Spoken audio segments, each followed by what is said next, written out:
Alors Marc, on va commencer l'introduction. Projet Zéphyr, Oui, Steve. c'est quoi? C'est quoi sa genèse? D'où il vient? Pourquoi Zéphyr d'ailleurs? Et c'est quoi le défi sportif qu'il adresse? Zéphyr, déjà, ça vient du vent grec, qui s'écrit avec un Y. Et c'est un vent doux, puissant, chaud. Et on veut aller très vite sur l'eau, sans pléthore d'énergie. Ce qui veut dire qu'on a pris ce nom-là et on l'a mis un I pour innovation. Donc le H, le I et le R, c'est pour humanness, l'aspect humain, dimension humaine, l'innovation pour des records. Donc la genèse du départ, c'est une rencontre. J'apprends quelque chose à la table ronde. Tu vois. J'ai pas fait de poser la question du coup. Donc la genèse de ce projet, en fait, j'ai rencontré Antoine Albo, donc notre Français le plus titré, avec ses 26 titres de champion du monde, juste avant le Covid. C'était une parfaite rencontre. On a pris le mur derrière, mais c'était parfait. Et en fait, à nous deux, on avait peut-être une quinzaine de records du monde, entre autres avec Eric Baronne, que Paul Brousse doit connaître. Et donc tous ces records, ma partie, c'est l'ingénierie, la technologie, l'équipe qui permet à l'athlète de se dépasser.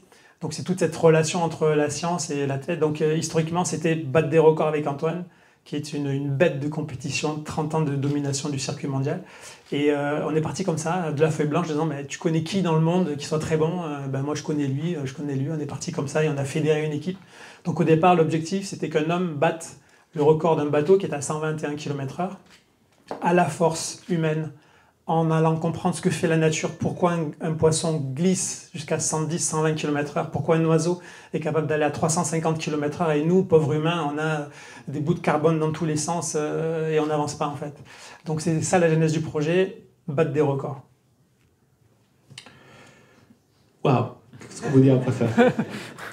Pour répondre justement à tel challenge, comment le projet Zéphyr arrive à fédérer un écosystème? Parce que disais, seul, c'est impossible à atteindre une ambition telle que c'est que tu as demandé, qui permet d'illustrer, seul on va plus vite, ensemble on va plus loin. Alors, seul on va plus vite. Alors, ce qui est drôle dans ta question, c'est qu'Antoine, toute sa carrière, l'a faite seul. C'est l'homme le plus rapide du monde encore aujourd'hui, et il a tout fait seul. Et aujourd'hui, en fait, on a créé un écosystème et il découvre ce que c'est que travailler collectivement. Donc, en fait, on a besoin de sens et d'engager tout un tas de personnes de tous les secteurs, que ce soit le côté éducation, nos jeunes, même les plus jeunes encore qu'en école d'ingénieur, jusqu'aux industriels, en passant par les institutionnels, etc. etc. C'est vraiment embarquer un maximum de personnes pour être dans une logique de synergie et d'interdisciplinarité. En fait, aujourd'hui, quand on creuse vraiment un domaine scientifique, au bout de 2-3 mois, on est arrivé aux limites de la connaissance humaine en tant que chercheur.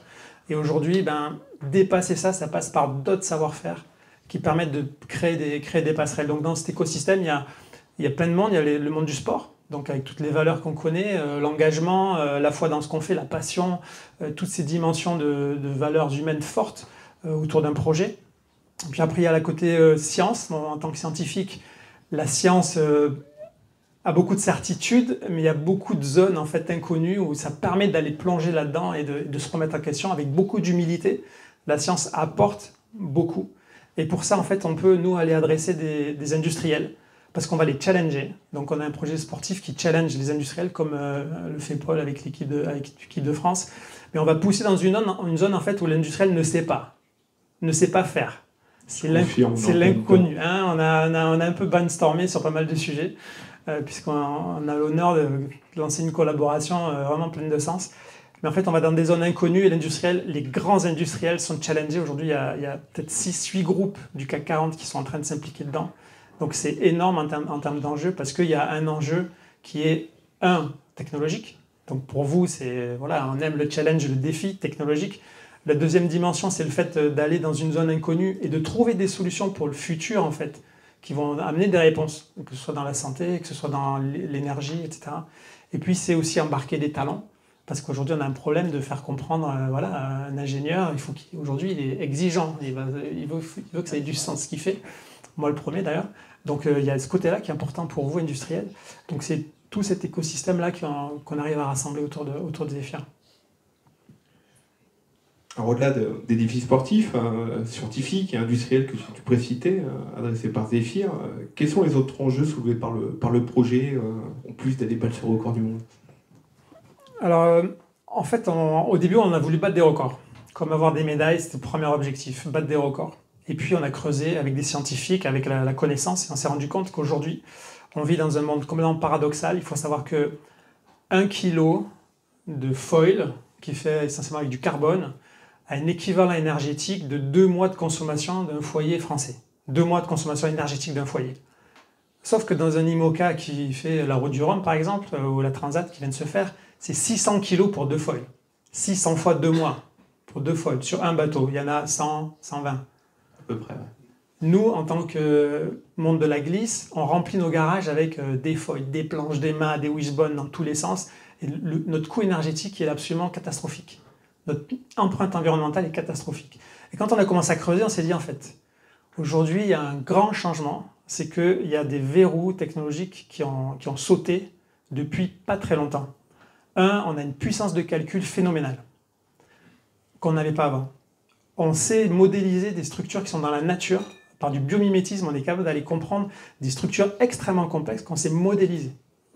En plus, maintenant aujourd'hui, avec l'impression 3D, on va dire la fabrication additive, on sait aller fabriquer exactement ce qu'on a pu calculer. Et ensuite aller le mesurer avec des capteurs qui sont complètement hallucinants dans ce qu'on fait aujourd'hui, qu'on voit sur SpaceX, dans nos téléphones, sur les voitures autonomes. Donc en fait, tout ça fait qu'on peut aller vers une dimension qui est nouvelle, c'est chercher la très haute performance, donc battre des records. Ça reste dans le programme complètement.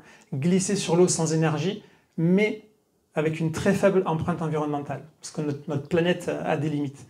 Donc aujourd'hui, vraiment dans le projet, c'est aller très vite et en étant éco-responsable. Donc remplacer les fibres de carbone, changer complètement les structures, assouplir les déformations de notre matériel comme un poisson. Il n'y a aucun poisson qui est fait en fibre de carbone, n'est-ce pas? Je pense qu'on est tous d'accord ici. Il n'y a que nous, êtres humains, qui avons 200 000 ans sur la planète, capables d'aller faire des foils qui sont en fibre de carbone et qui sont une catastrophe écologique.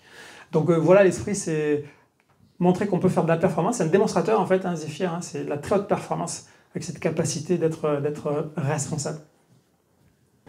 Des images embarquées avec Antoine, qu'on voit là en foil. Donc Antoine, c'est le champion le plus titré. C'est 26 titres, essentiellement en slalom. Où on voit là des épreuves où c'est vraiment une course les uns contre les autres, très très engagée. Et dans ce projet, en fait, c'est une aventure à la fois humaine et technologique, où on cherche à glisser sur l'eau, comme on voit ici.